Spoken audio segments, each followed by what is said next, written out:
Shalom saudara yang dikasihi Tuhan. Berjumpa lagi bersama saya Bro Andre di channel Saksi-Saksi Kristus. Hari ini Bro Andre akan menampilkan tayangan yang begitu luar biasa. Sebelum saudara menyaksikan tayangan ini, boleh saudara tekan tombol ini. Oke, terima kasih saudara. Langsung saja, kisah ini adalah kisah seorang ibu, juga seorang penyanyi lagu rohani yang begitu luar biasa. Dan saya juga percaya kesaksian ini akan memberkati saudara semua. Dan saya juga mengajak saudara untuk menjadi saksi-saksi Kristus selanjutnya.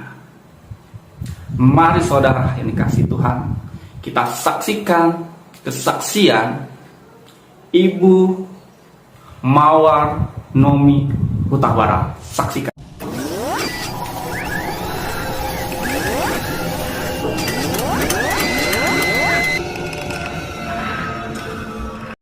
Shalom, puji nama Tuhan. Saya mengucap syukur dan berterima kasih kepada Tuhan Yesus.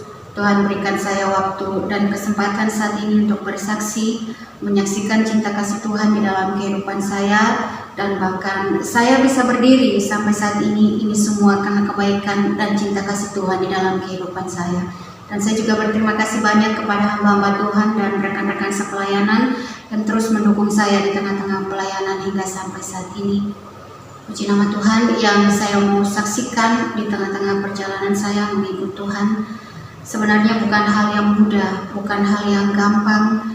Banyak air mata, banyak duka, banyak tangisan. Tetapi saya percaya di tengah-tengah apapun yang saya hadapi, Tuhan boleh tetap hadir dan Tuhan boleh tetap nyatakan kasih-Nya di dalam kehidupan saya, Bapak Ibu. Dan saya mau menyaksikan bahwa saya terlahir dari keluarga yang dari dulu mengenal Tuhan, tetapi tidak tahu dan tidak percaya siapa itu Yesus yang sebenarnya. Dan bahkan saya dibesarkan dan tumbuh di tengah-tengah adat istiadat dan bahkan penyembahan kepada nenek moyang. Saya juga sering melakukan itu dulu di saat saya belum kenal Tuhan. Ketika saya harus menyanyi di tengah-tengah adat, ada banyak orang yang kesurupan, ada banyak orang yang kerasukan yang mereka katakan bahwa itu nenek moyangnya, dan saya pun percaya itu, Bapak Ibu, karena saya tidak tahu yang sebenarnya. Tetapi di saat suatu waktu ada seorang sahabat yang memperkatakan kepada saya bahwa apa yang kamu lakukan itu salah, bahwa Yesus adalah jalan keselamatan. Nenek moyangmu tidak akan pernah bisa memberikan keselamatan bagi kamu. Saya menentang, Bapak Ibu. Saya katakan bahwa nenek moyang yang saya sembah selama ini cukup memberikan berkat bagi saya. Saya bisa memiliki apapun yang saya ingin di kehidupan saya saat itu, semua bisa karena saya menyembah nenek moyang. Saya berdoa, saya juga menyebut nama Yesus, tetapi saya tidak percaya, tidak terlalu percaya dan tidak mengerti perjalanan Yesus yang sebenarnya. Tetapi ketika teman saya mengatakan itu, suatu saat saya merenung, Bapak Ibu. Saya mulai cari tahu itu siapa itu Yesus. Saya mulai rajin buka Alkitab.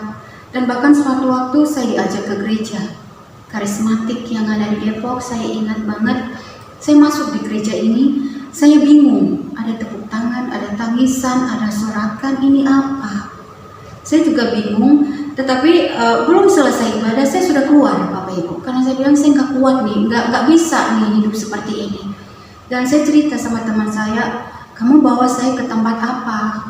Aku tidak paham seperti itu. Kebetulan kami sama-sama orang Medan, Bapak Ibu, tetapi beliau tetap katakan, menjelaskan bahwa itu adalah gereja. Ketika menangis itu adalah suatu ungkapan rasa benar-benar hati mereka yang hancur di hadapan Tuhan. Saya kembali merenung. Saya katakan, Tuhan, kalau memang Tuhan Yesus adalah jalan keselamatan, aku mau itu terjadi dalam kehidupan saya. Suatu waktu saya ambil gitar, Bapak Ibu. Kebetulan saya bisa main musik. Saya menyanyi satu pujian, Bapa Engkau sungguh baik. Nah, di situ saya bisa menangis. Saya bisa rasakan ada sesuatu yang berbeda di dalam kehidupan saya. Saya katakan kepada mama saya, Mamaku waktu bernyanyi ada sesuatu yang beda dalam kehidupan saya, dan ada yang seperti berbaju putih, tinggi besar, dan itu sangat luar biasa. Saya tidak bisa melihat siapa itu sebenarnya, dan ada rasa damai dalam hidup saya. Dan bahkan ibu saya menjawab waktu itu nenek moyangmu.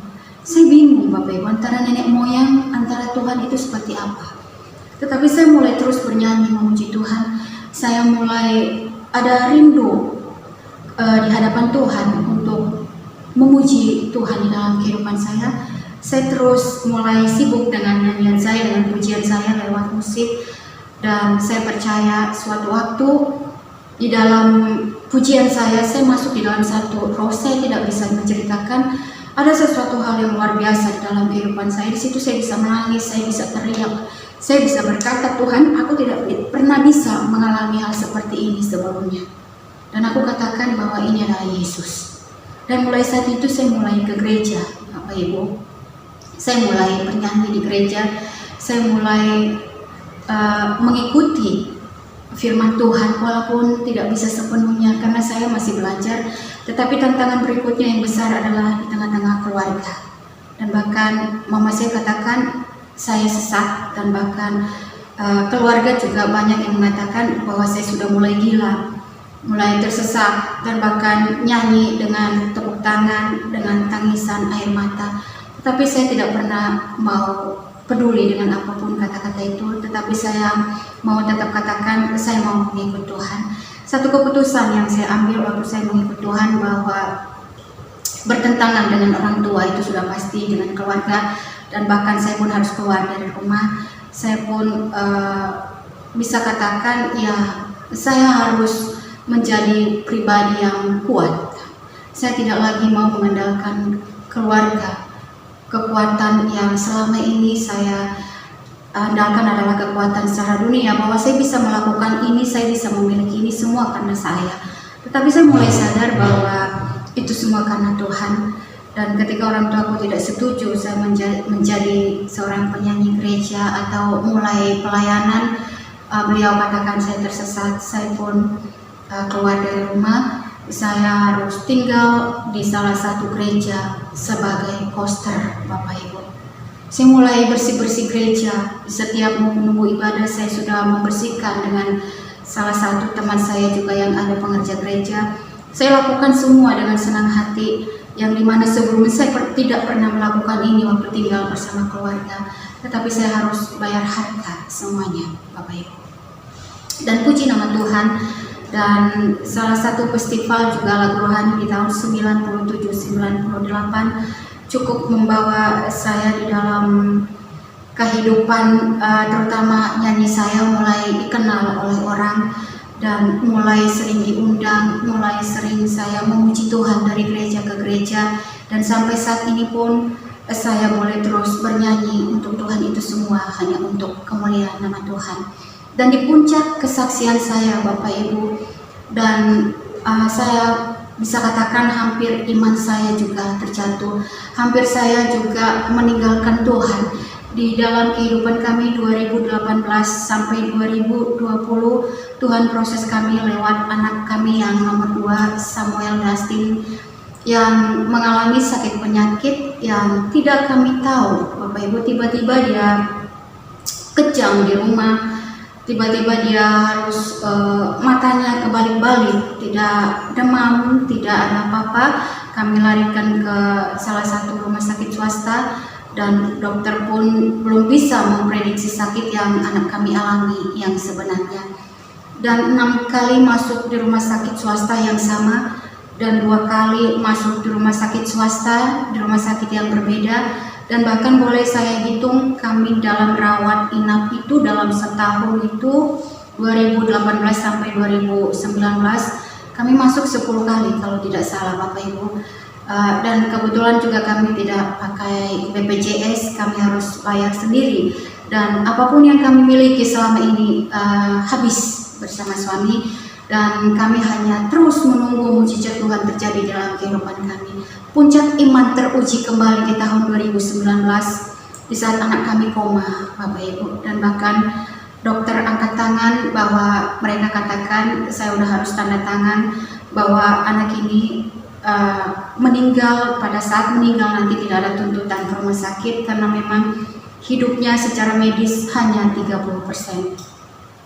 Semua alat sudah terpasang. Saya hanya katakan Tuhan bahwa Tuhan yang saya sembah dari dulu sampai sekarang tidak pernah berubah.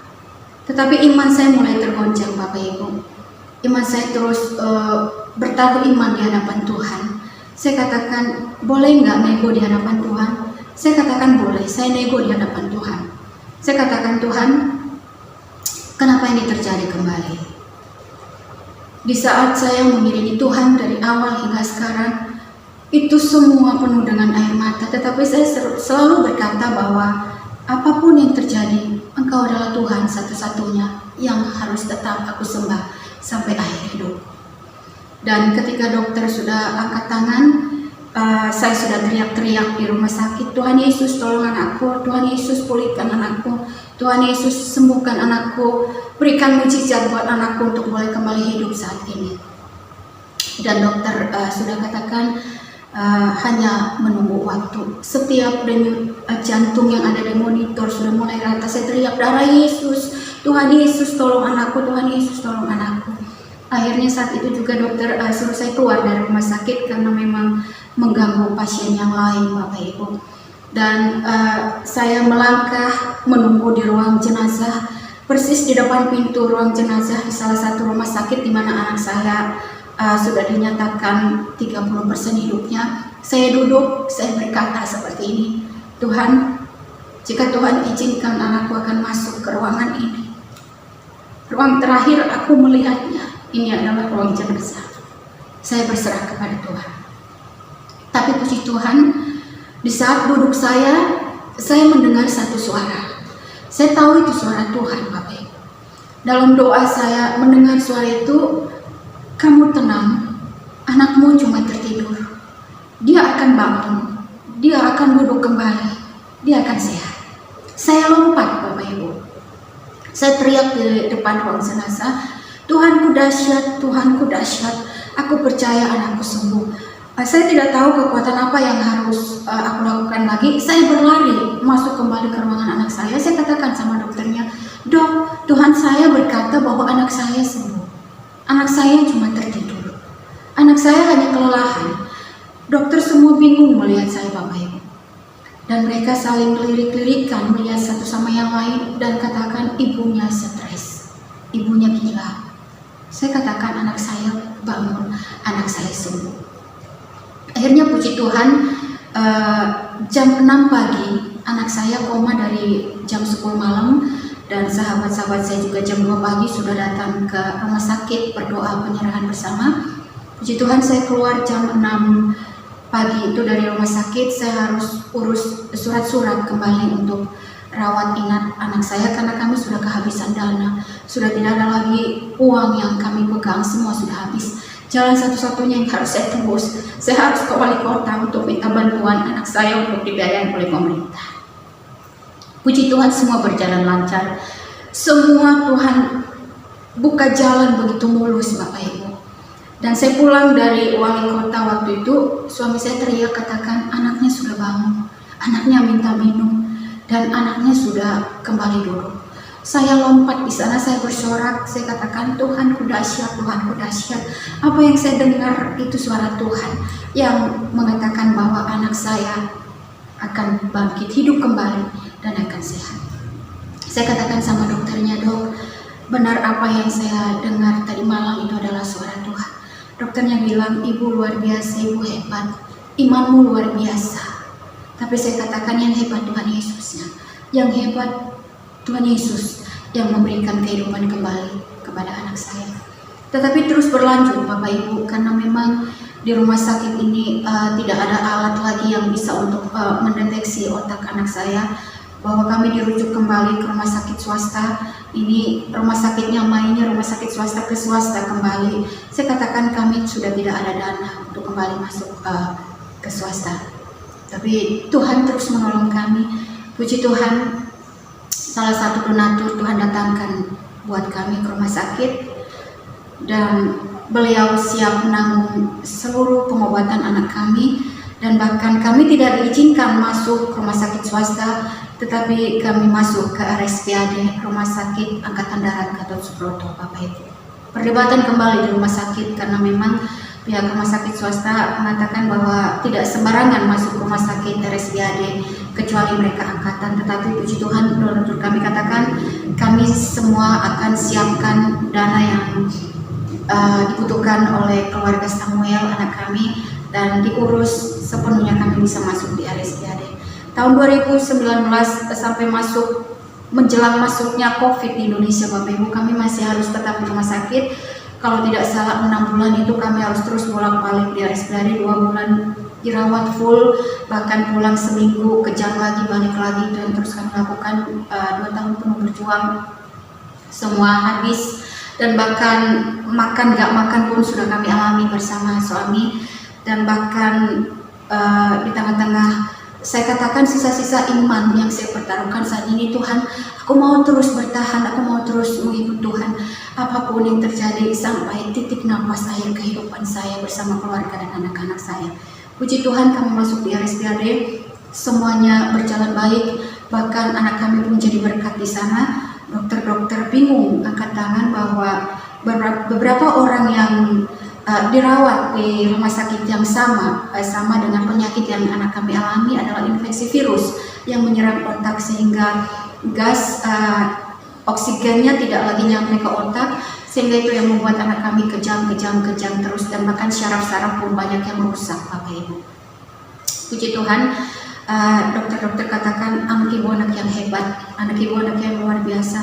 Semua anak-anak yang mengalami penyakit ini semua lewat meninggal, tetapi anak ibu bertahan hingga sampai saat ini. Itu semua karena kebaikan Tuhan. Kebetulan anak kami juga ditangani spesialis dokter anak Tuhan juga di RSPAD. Kami terus termotivasi, kami terus disemangati untuk terus berjuang. Dan akhir puncak semuanya masuk COVID ke Indonesia, kami tidak lagi bisa ke rumah sakit, dan dokternya selalu pantau kami terus lewat telepon bahwa anak kami masih sakit, masih demam atau tidak. Kalau demam harus kembali balik, kalau kejang harus kembali balik. Puji Tuhan, anak kami tadinya yang divonis tidak lagi bisa berjalan dalam usia yang 3 tahun, tidak bisa lagi berbicara karena syaraf-syarafnya banyak yang rusak. Tetapi saya selalu berkatakan, dalam nama Yesus anak saya berjalan, dalam nama Yesus anak saya berbicara, dalam nama Yesus anak saya sembuh total, dalam nama Yesus. Dan bahkan janji Tuhan pun digenapi kembali dalam kehidupan kami, dan anak saya kembali bisa berjalan, bisa berbicara walaupun masih rangkaian kata-kata yang belum begitu bagus, tetapi itu semua karena mujizat Tuhan, Bapak Ibu.